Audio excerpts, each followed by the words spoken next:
Bienvenidos todos. Vamos a iniciar a quienes están aquí. Una bendición muy especial para ustedes, quienes nos ven posteriormente. También muchas bendiciones. Sabemos que hay personas que nos ven posteriormente a través del canal de YouTube. Somos un grupo de estudiantes o discípulos que amamos al Mesías y queremos hacer su voluntad. Eso se traduce en obedecer la Torá. Estamos en el libro de Apocalipsis, capítulo 16. Quiero leer el versículo 3 del capítulo 1, siempre como introducción. Bienaventurado el que lee los que oyen las palabras de esta profecía y guardan las cosas en ella escritas, porque el tiempo está cerca. Hay una bendición para quienes escuchamos y guardamos esta profecía. Así que bienvenidos todos, abróchense el cinturón para la segunda parte de Apocalipsis 16 en el versículo 12. No sin antes hacer esta introducción, recordemos que venimos desde las trompetas que ya vimos en los capítulos 8, 9 y también el capítulo 11 que termina con la séptima trompeta, anuncian un juicio progresivo. Sabemos que hay un símbolo bien especial allí que ya estudiamos, pero Apocalipsis 17 representan el juicio consumado, la parte final, ya es la ira de Dios que se derrama sobre el planeta. Oramos al Eterno para que seamos librados. Eh, de la ira del Eterno y también que nos proteja del tiempo de tribulación que ya estudiamos los 3 años y medio. Así que la sexta y la séptima copa que hoy vamos a ver son el punto final de ese derramamiento de la ira de Dios justo antes de la manifestación del Mesías, que vamos a ver hoy. Número uno, hay reunión de las naciones. Hay una guerra final que en el capítulo 16 usa la palabra Armagedón, esa palabra que la hemos escuchado muchas veces, que resuena como una gran batalla, nombre de una película también. Bueno, vamos a ver hoy qué es Armagedón. Luego viene la intervención. En esa batalla es que Dios interviene a través del Mesías Yeshua, y lo vamos a ver. O sea que Yeshua vendrá en el escenario de una guerra. Ojo con eso, vendrá en el escenario de una guerra y se realizará la manifestación del reino. Estas escenas, como lo ponemos aquí, no son eventos aislados, sino la culminación de lo que anunciaron los profetas. Hablo del profeta Daniel, del profeta Ezequiel, que hoy vamos a leer, del profeta Zacarías, que también hoy vamos a leer, y de los otros profetas. Joel lo anunció del día grande del Señor. Isaías también habló bastante acerca de este día, pero también Isaías, que Isaías es una Biblia pequeñita. El libro de Isaías es fabuloso, nos muestra toda la Biblia en su contexto. De hecho, tiene 66 capítulos, como hay 66 libros. Es fascinante Isaías. Isaías también habla acerca del el reino milenial del Mesías. Muy bien. Arrancamos sexta copa, preparación para Armagedón, Apocalipsis 16:12. Aquí tengo a mi lado tres Biblias porque debo estar yendo de un texto al otro. Eh, si usted lo tiene allí en su Biblia o en su celular, allí lo puede seguir. O si está haciendo otra actividad, igual aquí lo vamos relatando. En la presentación también están los textos. Los ponemos en nueva versión internacional que para nosotros es quizás una de las mejores versiones en español. Por supuesto, la mejor versión es ir al original, al hebreo y al griego, pero la nueva versión internacional es la que mejor se acerca desde nuestro punto de vista, por supuesto. Y cualquier versión es válida. La que usted tiene en casa, esa Biblia le sirve. Apocalipsis 16:2. El sexto ángel derramó su copa sobre el gran río Éufrates y sus aguas se secaron para preparar el camino del oriente. Segundo tema que vamos a ver hoy, Apocalipsis 16:14. Son espíritus de demonios, tres espíritus, dice allí Apocalipsis 16, que hacen señales y van a los reyes de todo el mundo para reunirlos para la batalla del gran día del Dios Todopoderoso. Tercer tema que vamos a ver hoy, Apocalipsis 16:16, los reunió, los espíritus reúnen a los reyes, a los reinos que van a atacar a Israel en un lugar que en hebreo se llama Armegido o traducido al español, Armagedón. los tres temas que vamos a ver de la sexta copa y arrancamos a continuación. Lo primero, dice el texto, que el ángel derrama su copa sobre el gran río Éufrates y sus aguas se secaron para preparar el camino de los reyes de Oriente. Aquí tengo una imagen, esta es una imagen del río Éufrates que de hecho en la realidad se está secando. El río Éufrates es un río que atraviesa eh, desde Turquía y pasa por países muy proféticos. Va por Turquía, luego pasa por Asiria y llega a Irak y desemboca en el Golfo Pérsico, muy cerca del Estrecho de Hormuz, sitio hoy todavía de una controversia más económica que otra cosa.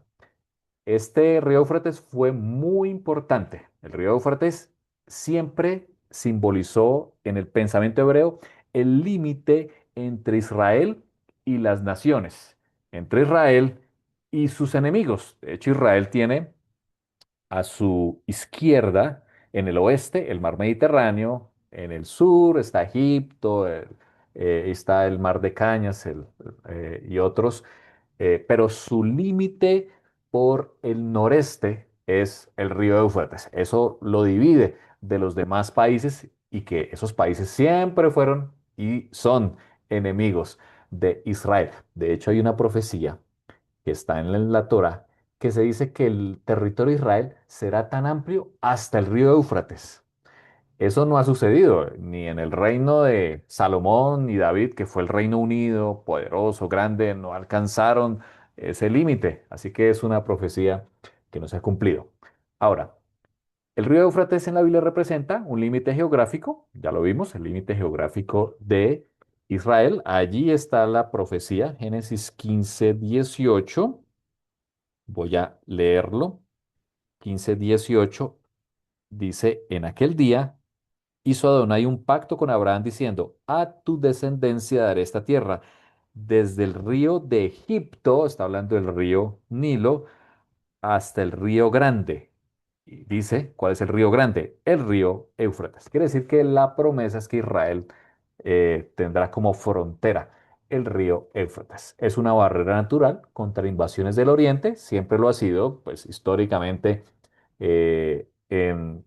en el pensamiento hebreo, como no existían los aviones, pues las invasiones eran terrestres siempre. El río Éufrates, que era un río grande, hoy ya está más pequeño, pero siempre fue una barrera. Los ríos siempre representaron barreras. De hecho, en nuestros mapas, por ejemplo, en el de Colombia, los ríos representan incluso límites geográficos nacionales con otros países debido a que pues, son barreras naturales.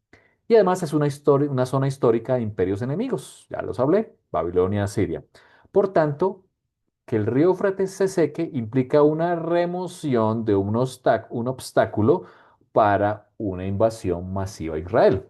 O sea, que es un símbolo, aunque hoy en día pues no necesitamos que haya un río o un obstáculo, un río para una invasión, pero sí es un símbolo de que si se seca es que se elimina el obstáculo para que se pueda hacer invasión. Y esto ya sucedió. Aquí traje una imagen de la National Geographic.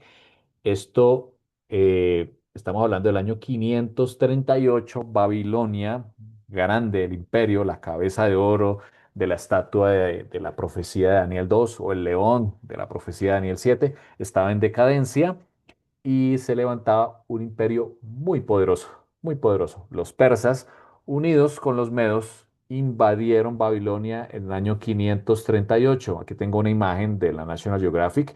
Fíjense que el Éufrates, en esta parte de lo que hoy es Irak, atravesaba la ciudad de Babilonia, la ciudad principal. Y lo que hicieron los persas fue desviar el río, colocaron obstáculos metros o kilómetros atrás para que el río Éufrates se desviara por otro cauce, dejando un camino seco por donde invadir. Recordemos la historia, Daniel lo muestra que Belsasar, nieto de Nabucodonosor, celebraba una fiesta donde estaba profanando los vasos de oro del templo y una mano escribió en la pared eh, indicando la sentencia de que había sido juzgado y su reino era dado a los medos y a los persas. Esa misma noche, Darío, el rey de Persia, año 538, invadió por donde era el cauce natural del río Éufrates, invade a Babilonia secretamente y la tomó por sorpresa. Ese día murió, por supuesto, el rey Belsasar y esta región llegó a estar en manos de los poderosos persas. Sabemos que fue un reino muy poderoso que solo los griegos, después de muchas batallas y desgaste, pudieron controlar ese vasto imperio persa. Así que aquí vemos las referencias, Daniel 5:30 al 31. Esa misma noche fue asesinado Belsasar y Darío el Medo tomó el reino. Isaías 44:27 tiene una referencia muy interesante. El Eterno dice, yo soy el que dice a las aguas profundas, séquense. Así que el Eterno es el que tiene el control. Como tuvo el control de este episodio en Babilonia, donde se secó el Éufrates para dar paso a los reyes de Oriente, tal cual. Persia que venía de Oriente invade a Babilonia. Quiere decir que es una referencia muy clara de que el Eterno utiliza estos mismos símbolos para lo que sucederá más adelante. Ciro el Grande desvió el río Éufrates para entrar a Babilonia por debajo de sus murallas. La conclusión de esta parte es que Dios ya usó el secar aguas como estrategia de juicio y conquista. Y Apocalipsis retoma este mismo patrón, pero a escala global. Quiere decir que el que se seque el río Éufrates es una señal de que la guerra está próxima a venir. Segundo tema, Apocalipsis 16 nos habla de que de la boca del falso profeta, de la bestia y de Hasatán salen tres espíritus inmundos a manera de rana. Está en el versículo 13. Y vi salir de la boca del dragón, de la boca de la bestia y del falso profeta, tres espíritus malignos que parecían ranas. Son espíritus de demonios que hacen señales y salen para reunir a los reyes del mundo entero para la batalla del gran día del Todopoderoso. Ahí habla del gran día. Recordemos que los profetas siempre hablaron del día del Señor. El día del Señor no es una referencia al domingo, como algunos interpretan, ni es una referencia, por supuesto, al Shabbat. No, el día del Señor es este día, el día en que Él se manifestará en medio de una guerra. O sea, en la guerra de Armegido, allí. Ese es el gran día que hablaron los profetas y que aquí está hablando también Apocalipsis 16. Versículo 15 dice, muy interesante, hay un paréntesis en medio de esta profecía terrible. Cuidado, dice, vengo como ladrón. Aquí habla el Señor. Vengo como ladrón. Dichoso el que se mantenga despierto con su ropa a la mano, no sea que ande desnudo y sufra vergüenza por su desnudez. Aquí, Yeshua mismo, quien es el que se revela en Apocalipsis, dice, vengo como ladrón. En otro texto del Brit Hadashah, del Nuevo Testamento, se dice que se escribe que para nosotros, quienes conocemos la Escritura, no vendrá como ladrón, porque conocemos la Escritura. Cuando Yeshua habla de que viene como ladrón, es para aquellos que no están atentos a su palabra. Así que por eso la instrucción es cuidado, estemos alertas, estudiemos la Escritura para que este día no nos coja como un ladrón. Cuando llega un ladrón a una casa, pues es un día imprevisto, ¿no? No se sabe. Pero para quienes conocemos la escritura, no vendrá como ladrón. Eso es interesante tenerlo en cuenta. Versículo 16. Son espíritus de demonios que hacen señales y van a los reyes de todo el mundo para reunirlos para la batalla del gran día del Todopoderoso. Vamos a leer, vamos a hablar acerca de este símbolo que aparece aquí en Apocalipsis capítulo 16 y que dice que de la boca del dragón, que es Hasatán, de la bestia, ya lo vimos, la bestia Apocalipsis 13, que representa la suma de imperios, eh, no solo de lo que viene hacia atrás, es decir, una coalición que trae características de Egipto, Asiria, Babilonia, eh, Medo-Persia, Grecia, Roma, Imperio Otomano, pero además de aquella bestia que tiene 10 cuernos, los 10 reyes que ya hablamos y hablaremos en Apocalipsis 17, esa coalición de naciones que tiene un líder. que llamamos el antimesías, y dice que del falso profeta. El falso profeta es aquel que hace señales para engañar. De ellos tres salen tres espíritus inmundos a manera de ranas. Vamos a analizar un momento qué significa este símbolo. Lo primero es que las ranas salen del agua, implica un caos o naciones. Recordemos que la escritura dice en Apocalipsis 17 que las aguas son símbolo de naciones, muchedumbres, lenguas, como lo ponemos aquí. Segundo, las ranas generan un ruido constante. Ellas croan. Representa una propaganda, mensajes insistentes y una influencia espiritual repetitiva. Si usted ha estado en el campo donde hay ranas, pues se acordará que el mensaje es constante, ¿no? Durante la noche es un mensaje insistente y constante de las ranas que están allí. Bueno, es un símbolo de lo que el Eterno quiere decirnos a través de estos espíritus inmundos que van a ir a reunir a todos los reyes, a seducirlos para ir en contra de Israel. Las ranas son invasivas, como pasó en Egipto, la segunda plaga del Éxodo, invaden todo el espacio y no se pueden ignorar. Esa característica es muy importante. Las ranas invaden todo el espacio y no se pueden ignorar. Y lo tercero es que son impuras.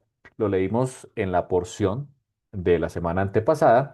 Las ranas no son animales kosher, no son puros, sino impuros, es decir, indican un origen demoníaco y un engaño espiritual. Pero hay más. Hay una relación con un dios egipcio. Recordemos que las 10 plagas fueron, esa palabra plagas en hebreo es como un golpe. O sea, el Eterno golpeó a Egipto y específicamente estaba golpeando a sus dioses. Uno de los dioses, en la segunda plaga, que fue la plaga de ranas, es la diosa egipcia Heket. La diosa Heket, representada como una rana o una mujer con cabeza de rana, está asociada con la fertilidad, la vida y el nacimiento. Cuando el Eterno golpea a este dios egipcio allí en el Éxodo, está golpeando, diciéndole que no es ella, no es esta diosa la que tiene en sus manos la vida. Es el Eterno, el Dios Todopoderoso, el que tiene en sus manos el dar y el quitar la vida. Para Egipto, las ranas eran un símbolo de vida y de bendición, pero en el Éxodo Dios convierte ese símbolo de vida en plaga y juicio. Claramente el Eterno está aquí diciendo que eres el que tiene el poder. Al final del tiempo, como vemos, nuevamente se representa, aparece nuevamente este espíritu. Recordemos que detrás de cada dios pagano están los espíritus inmundos, están los demonios.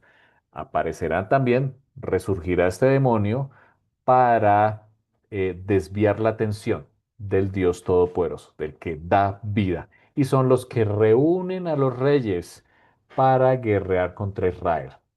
Así que si ya vemos antisemitismo por todo el mundo, sabemos que estos espíritus a manera de rana son los que están actuando, pero por supuesto actuarán en una manera elevada, o sea, habrá una sublevación contra todo, no solamente contra Israel o contra el pueblo judío, sino contra aquellos que guardamos la Torah y tenemos el testimonio de Yeshua. Es decir, el cristianismo que deberá tomar partido, el cristianismo deberá tomar partido en aquel momento si se une al pueblo de Dios, como lo decimos que somos, como cristianos, o nos desviamos, como ya está pasando en muchas iglesias. Todo el cristianismo, que son miles, son millones, estará también perseguido por causa de estos espíritus de demonios a manera de rana. Muy bien, segunda parte. Aquí hay una conexión en, con Ezequiel 38 y 39. Dice la escritura que eh, estos reyes que van a ser reunidos por los espíritus de demonios tienen un origen. La escritura ya nos ha mostrado inclusive algunos lugares o algunos pueblos que son los que van a venir en contra de Israel. O sea, lo que está en Apocalipsis 16 de que estos espíritus de demonios reúnen a los reyes en un lugar que se llama Armigido, ya ha sido profetizado anteriormente. Muy bien. Ezequiel 38, el famoso Ezequiel 38, nos habla acerca de este episodio. Vamos al libro de Ezequiel 38. Dice la escritura, versículo, voy a leer desde el versículo 1. Vino mi palabra de Adonai diciendo, Hijo de hombre, pon tu rostro contra Gog. Aquí lo llama Gog. Ese nombre Gog ya ha sido mencionado en la escritura y se menciona después del milenio también. Pon tu rostro contra Gog en tierra de Magog, príncipe soberano de Mesec y Tubal, y profetiza contra él. Así y di, así ha dicho Adonai, el Señor, he aquí yo estoy contra ti, Gog, príncipe soberano de Mesec y Tubal. Te quebrantaré, te pondré garfios en tus quijadas y te sacaré a ti y a todo tu ejército, caballos, jinetes, en todo equipado, con gran multitud de paveses, escudos, teniendo en ellos espadas. Habla de otros países, Persia, Cus, Fut, con ellos, todos ellos con escudo y yelmo, Gomer, todas sus tropas, la casa de Togarma, de los confines del norte y todas sus tropas, muchos pueblos contigo, prepárate y apercíbete tú y toda tu multitud. Estoy leyendo Reina Valera, que se ha reunido a ti y sé tú su guarda. Así que los ejércitos que se reunirán en ese lugar llamado Armegido no es por causa humana. Fíjese que el Señor es que los saca con garfios. Es decir, el Señor es el que los trae a Armegido para pelear contra ellos. Es decir, muy similar a lo que vemos en Egipto, cuando el Señor endurece el corazón del faraón para mostrar su poder. Aquí también el Eterno eh, trae a estos ejércitos liderados por un Gog, que llama allí en la escritura, en Ezequiel 38, eh, los trae a la tierra con garfios para también mostrar su poder. Dice el versículo 8 que ponemos en pantalla, después de muchos días serás convocado, dice él, sigue diciendo, a la tierra. eh, Después de muchos años serás visitado al cabo de años, vendrás a la tierra salvada de la espada, es decir, un lugar que está seguro. Hablamos de Israel, recogida de muchos pueblos, a los montes de Israel, que siempre fueron una desolación.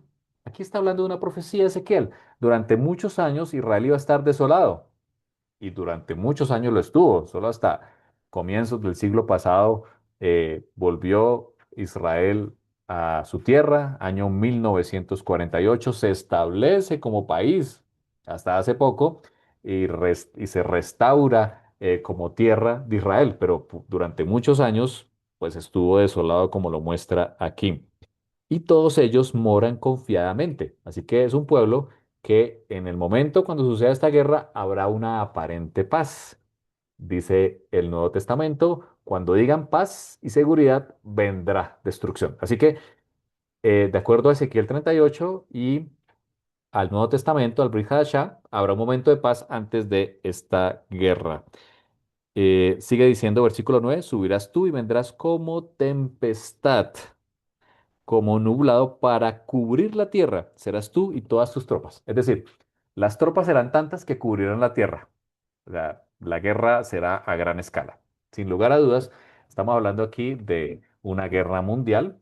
Quizás será la tercera guerra mundial la que está describiendo Ezequiel 38 y Apocalipsis capítulo 16. Dice el versículo 15, que lo tengo aquí en pantalla, vendrás de tu lugar, de las regiones del norte o el extremo norte, tú y muchos pueblos contigo, todos ellos con caballo, gran multitud y poderoso ejército.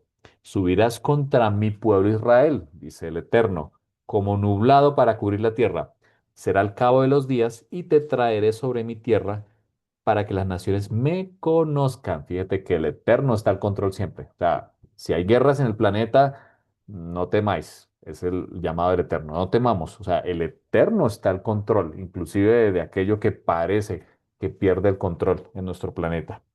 Para que las naciones me conozcan cuando sea santificado en ti, oh Gog. O sea, el Eterno mismo está profetizando contra este príncipe, contra este líder mundial que va a reunir a otras naciones y le está diciendo, yo te voy a traer aquí a Armegido, tú y todos los pueblos, ya los vamos a ver, para glorificarme, porque ese día sin lugar a dudas, en este día será el día del eterno. Este día vendrá el Mesías. Así que el paralelo es que en Apocalipsis reúne las naciones, los espíritus de demonios irán a las naciones y vendrá una invasión liderada por uno que se llama Gog, de acuerdo a Ezequiel 38. Hay un término muy importante, la palabra ahar, que utiliza allí Ezequiel 38:8. Esto porque algunos dicen que esa guerra ya sucedió, pero claramente de la raíz ahar en hebreo significa después o lo que viene luego. Aharit implica final de algo, resultado o desenlace, futuro lejano o destino final. Cuando Ezequiel 38 dice, al cabo de muchos días serás convocado en los últimos años, o sea, al final invadirás.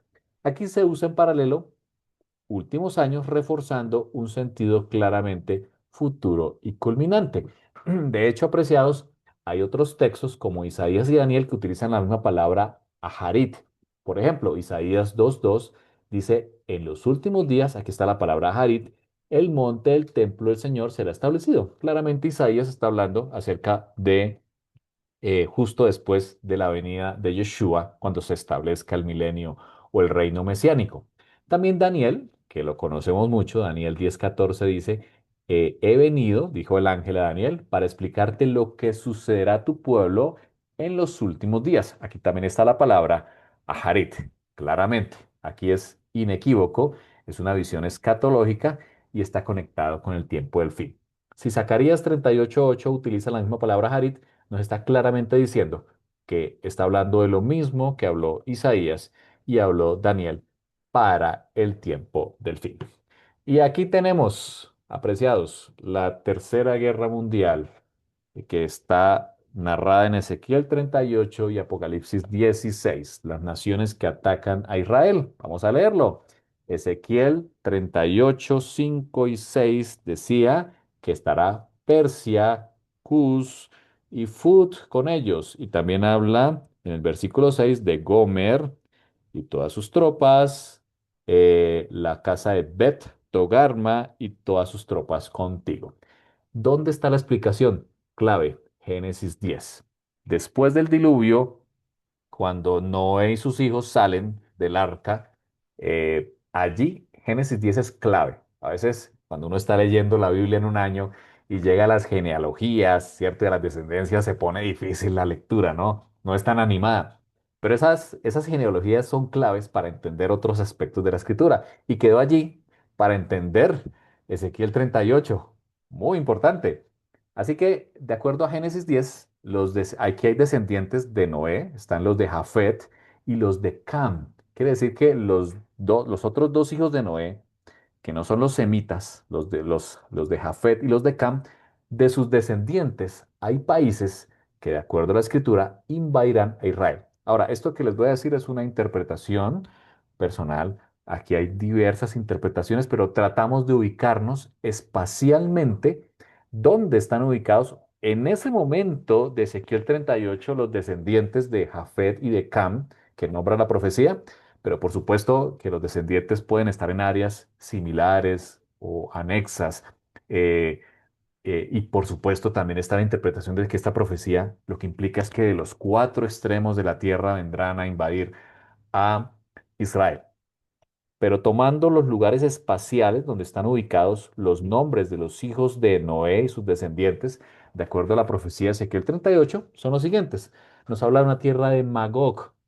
La tierra de Magog es la tierra de norte. De hecho, Ezequiel dice el lejano norte. El lejano norte desde Israel es la tierra que hoy conocemos como Rusia o Euroasia, y todo su contenido.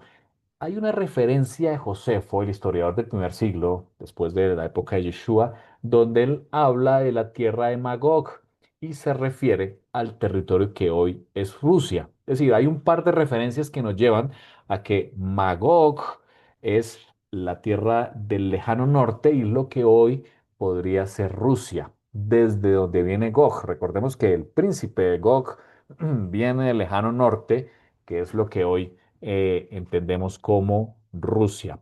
También hay otras regiones, Mesec, Tubal, claramente la escritura nos habla de varios lugares aquí en Turquía. De hecho, la mayoría de lugares que habla Ezequiel 38 están ubicados en Turquía. Sin lugar a dudas, en Turquía, como hemos hablado anteriormente, el Islam ha crecido grandemente. Allí estuvieron eh, las iglesias, las 7 iglesias del mensaje de las cartas de Juan. De hecho, a Pérgamo se le dijo, tú estás donde está el trono de Satanás. Claramente, este territorio de Turquía, que de hecho su presidente Erdogan claramente ha expresado eh, a Israel como enemigo, es un país muy interesante, es miembro de la OTAN aquí en Europa, pero también está aliado hoy en día con Rusia y con Irán. Aquí Turquía ya está aliado con Rusia y con Irán, pero sigue siendo miembro de OTAN.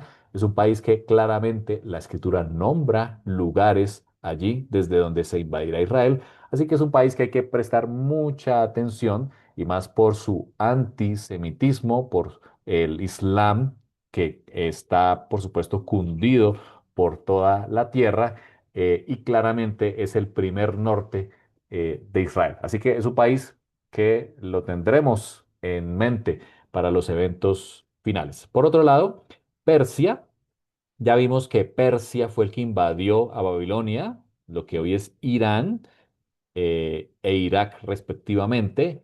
Los persas, originalmente un pueblo con una tradición y una cultura propia, hoy Irán, y ese nombre Irán mm, se le puso o se le colocó tiempo después, pero siempre este territorio ha sido conocido como Persia. Claramente, Irán es quizás el enemigo más grande que tiene Israel hoy en día, gobernado también por un gobierno totalmente anti israelí y todo lo que se llame Dios. Allí el Islam gobierna, oprime a las mujeres y a todo el pueblo y claramente hay una guerra que acabamos de ver allí entre Irán e Israel. Así que Persia está nombrado allí claramente. Las cosas que vemos en la escritura las estamos viendo también hoy en día en los noticieros. Aparece también Cus. Cus es lo que es Sudán o Etiopía o el sur o la parte central de África, desde donde también dice la escritura que se invadirá. Y está Fut, que es Libia. Hoy Libia también es un país islámico. Ha declarado también su descontento o enemigo de Israel. Y por aquí en el sur de Arabia Saudita también han enviado cohetes hacia Israel. Eh, Hace poco, en la guerra que pasó también, estuvieron aliados con Irán. Así que tenemos también otros aliados que habla Gomer. Gomer es lo que llamaríamos el oriente de Europa. Este sector, algunos dicen que puede estar Alemania incluido, aunque Alemania hoy en día pues no es un enemigo de Israel, pero sí se nombra el oriente. O sea, Gomer es un territorio al oriente de Rusia y está finalmente Togarma. Nuevamente Togarma nos lleva a Turquía y esta región de Armenia, del Ararat, por donde el Arca de Noé estuvo o se paró después del diluvio, este sector de Turquía y Armenia. Ahora, la conclusión, digamos, el espíritu de lo que vemos aquí es que hay una coalición global. Eso es lo que va a haber. Recuerden, la bestia de Apocalipsis 13, que ya vimos, es una coalición global, ¿sí? Con un líder. Un líder a la cabeza, una coalición global sentada sobre una bestia que tiene características de diferentes imperios que han gobernado el mundo y que busca ser el gobernante de este planeta, gobernar el planeta, inclusive que nadie pueda comprar ni vender si no están aliados, si no tienen la marca en su mano y en la frente. Una coalición de países que Apocalipsis 13 nos mencionó y está descrito hace muchos años en Ezequiel capítulo 38. Aquí tengo un resumen de cada uno de los elementos que podemos ver en Ezequiel 38 y 39 y en Apocalipsis. ¿Esto por qué? Hay una pregunta que nos han hecho bastante y es si es la misma guerra narrada en Apocalipsis 20. Si nos vamos a Apocalipsis 20, que lo veremos más adelante después del milenio, se habla de que a Satán reunirá tropas para invadir a Israel justo en el momento en que desciende la Nueva Jerusalén. La respuesta es que no es la misma, no es la misma, aunque se utiliza la palabra Gog y Magog, no es la misma guerra. Claramente Ezequiel 38 y 39 nos hablan que es antes del reino milenial y Apocalipsis 20 es después. El líder visible aquí es Gog, ese príncipe que habla Ezequiel 38, y en Apocalipsis 20 es Hasatán quien va a liderar esa rebelión.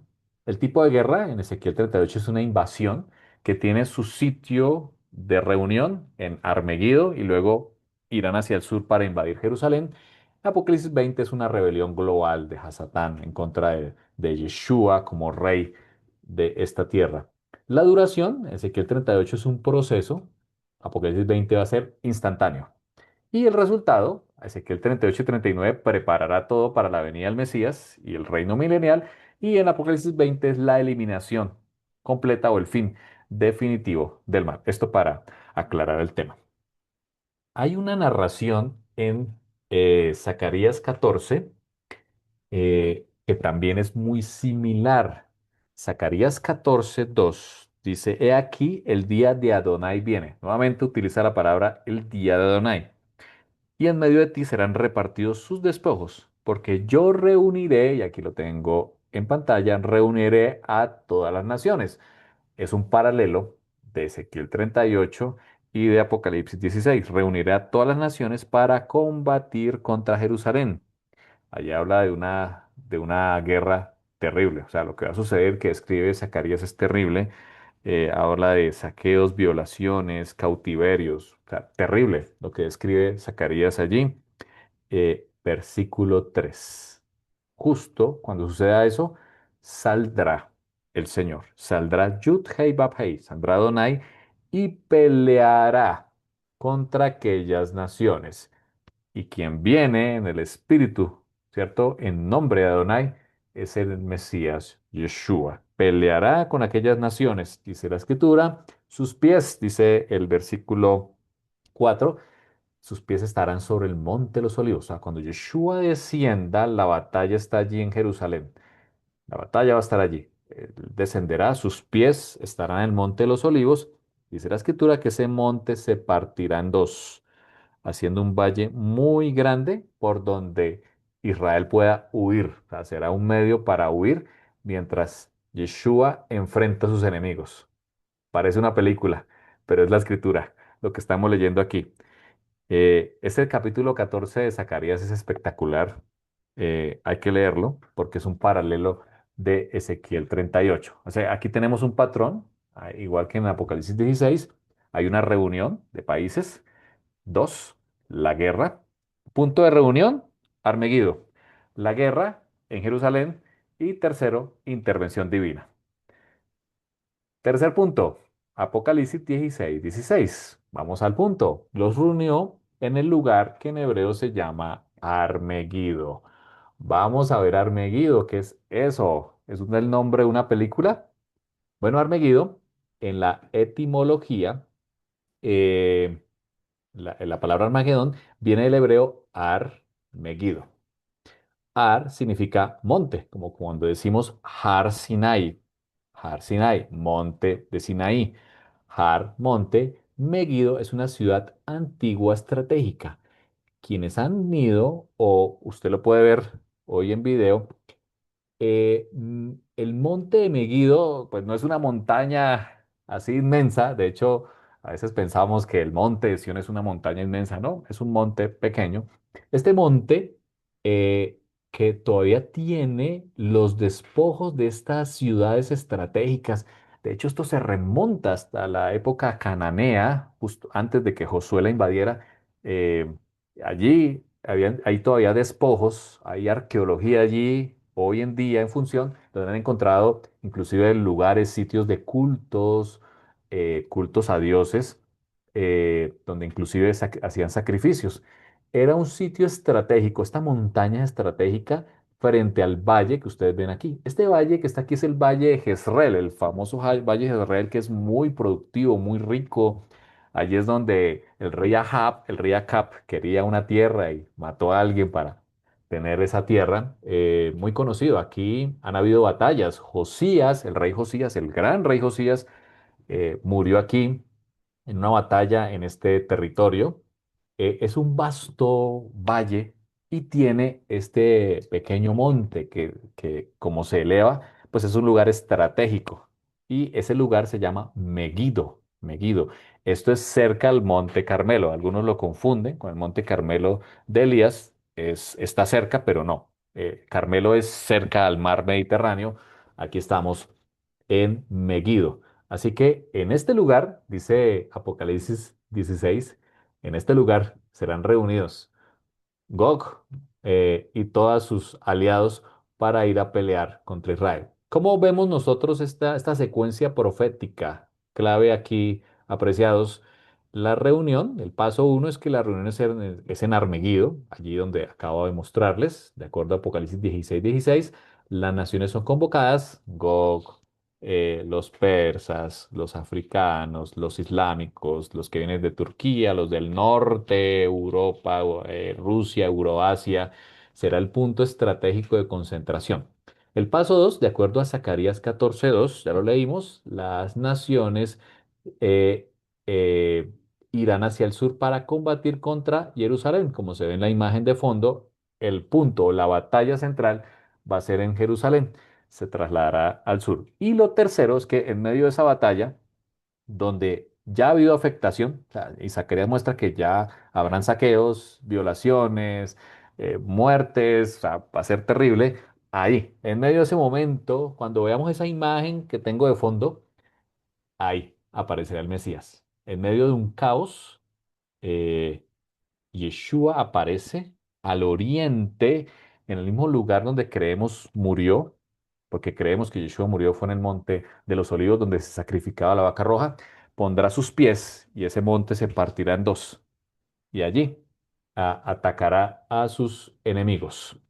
Ahora, en ese escenario de la guerra es que aparece la séptima copa, justo cuando el Mesías desciende, pone sus pies en el Monte de los Olivos y va a guerrear contra sus enemigos, ocurre la séptima copa que está en Apocalipsis capítulo 16, eh, versículo 17.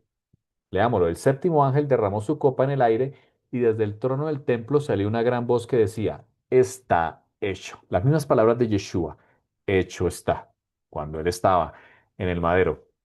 Y hubo relámpagos, estruendos, truenos, un violento terremoto.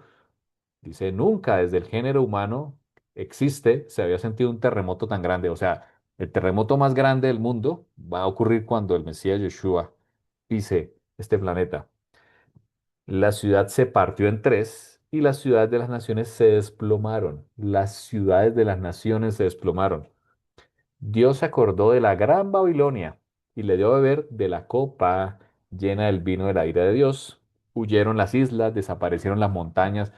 Un evento terrible. O sea, no es eh, un evento fácil. Va a ser un día extraño. Los profetas dijeron, va a ser un día oscuro, un día difícil. El día del Señor será un día difícil, no será un día fácil.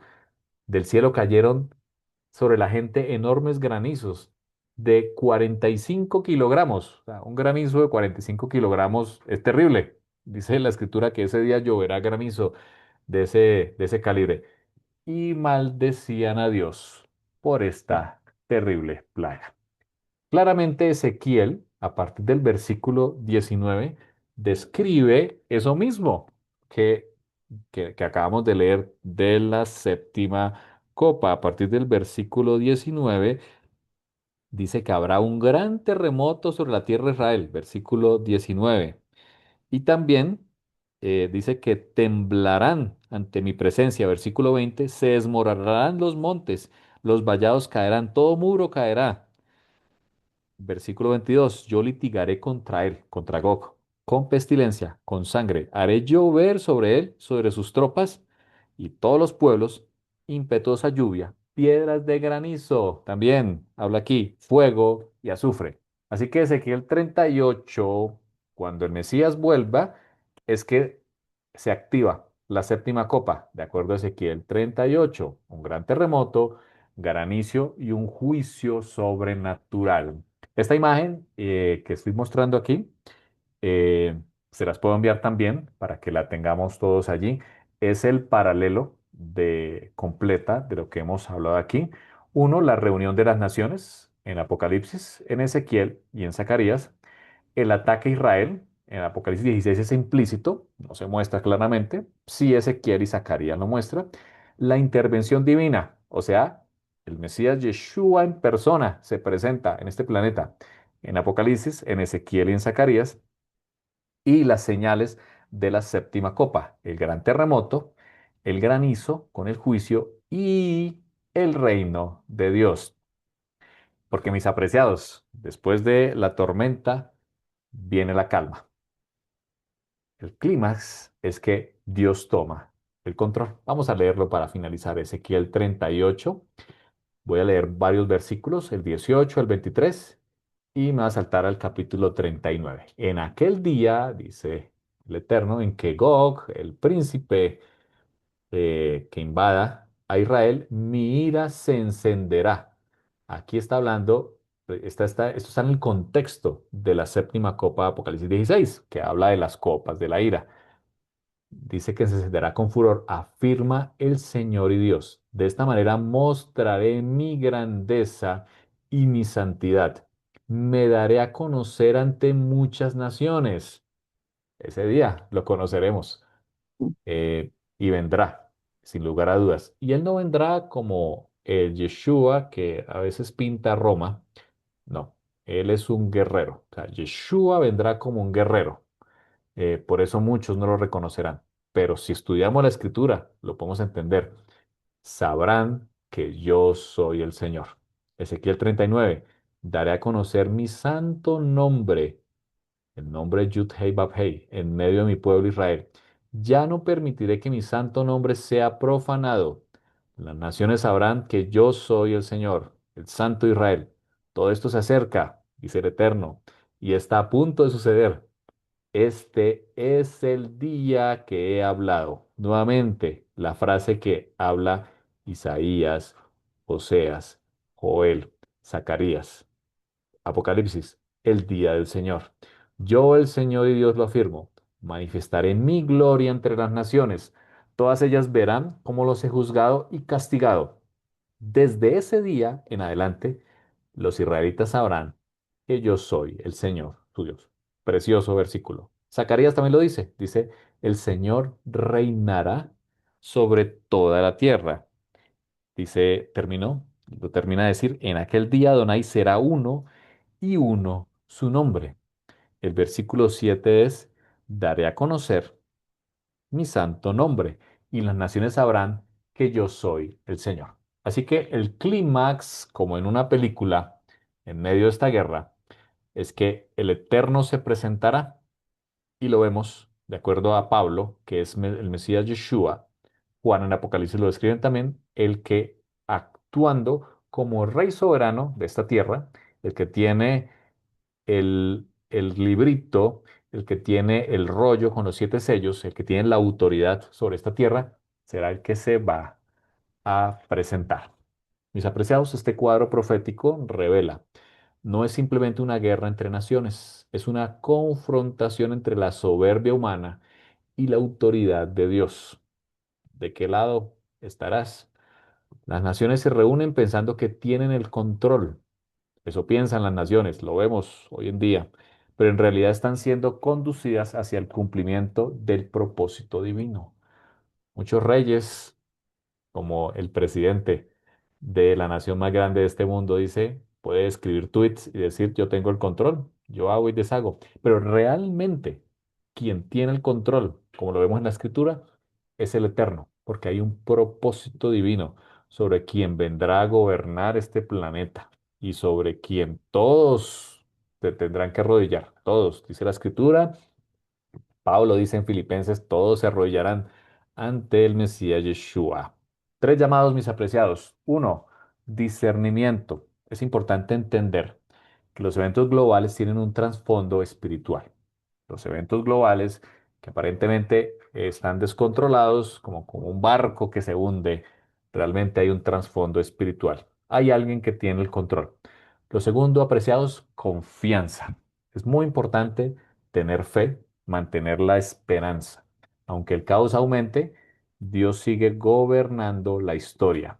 Dios sigue al frente, como está escrito en su palabra, como sucedió, así como el Eterno le reveló a Daniel lo que sucedió y lo que sucederá y se ha cumplido. Los reinos que vio Daniel allí en las imágenes, en las visiones, se han cumplido y se cumplirá. O sea, el que dijo que ha de venir, dice la Escritura, vendrá.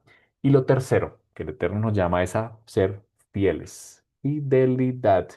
En medio del juicio, Dios distingue, Dios hace distinción entre lo sagrado y lo profano. Dios hace distinción entre su pueblo, que tiene un nombre que se llama Israel, y no me refiero solamente a una región geográfica. Israel son todos aquellos que guardan los mandamientos de Dios y tienen la fe en el Mesías Yeshua. Dios distingue a los que le pertenecen. La pregunta es, ¿de qué lado? ¿De qué lado estaremos? Pero lo más importante del mensaje es, no temas. Yeshua, el mensaje más claro de Yeshua a sus discípulos, eh, y lo que más se repite en la escritura es no temas. La escritura repite 365 veces la frase no temas. Entonces quiere decir que el Eterno nos está invitando a que confiemos en que todo está en su control. Si nos mantenemos unidos en relación con Dios, en la oración, en el estudio de su palabra y en hacer su palabra, no son los oidores, dice la escritura, son los hacedores. Si practicamos la Torá, Él es fiel y justo, dice la escritura. Mantengámonos fieles y en santidad es el mensaje del Eterno. Vamos a orar. Padre, gracias por tu palabra. Gracias, Señor, porque has dejado todo para nuestro propósito. No haces nada sin revelar a tus profetas lo que vendrá. Oh Padre, a pesar de que los acontecimientos nos generan miedo, pedimos, Señor, que pongas en nosotros la confianza, pon emuná, pon fe, pon confianza para los días que se acercan. Sabedores, Señor, de que todo está bajo tu control y que todas las cosas son para bien de los que te aman. Señor, colocamos nuestras vidas, nuestras familias, todo tu pueblo Israel a nivel mundial en tus manos, Señor, y te bendecimos porque tienes el control. Gracias por el Mesías Yeshua que volverá por nosotros, volverá a colocar en orden y a enseñarnos las cosas. Anhelamos, Señor, que sean nuestros días. Pedimos, Señor, bendición para quienes escuchan este mensaje por los méritos del Mesías Yeshua. Amén y amén. Bendiciones para todos. Eh, Amén. por favor, me cuentan si hay inquietudes. También bendiciones a los que lo ven posteriormente. Muchas bendiciones.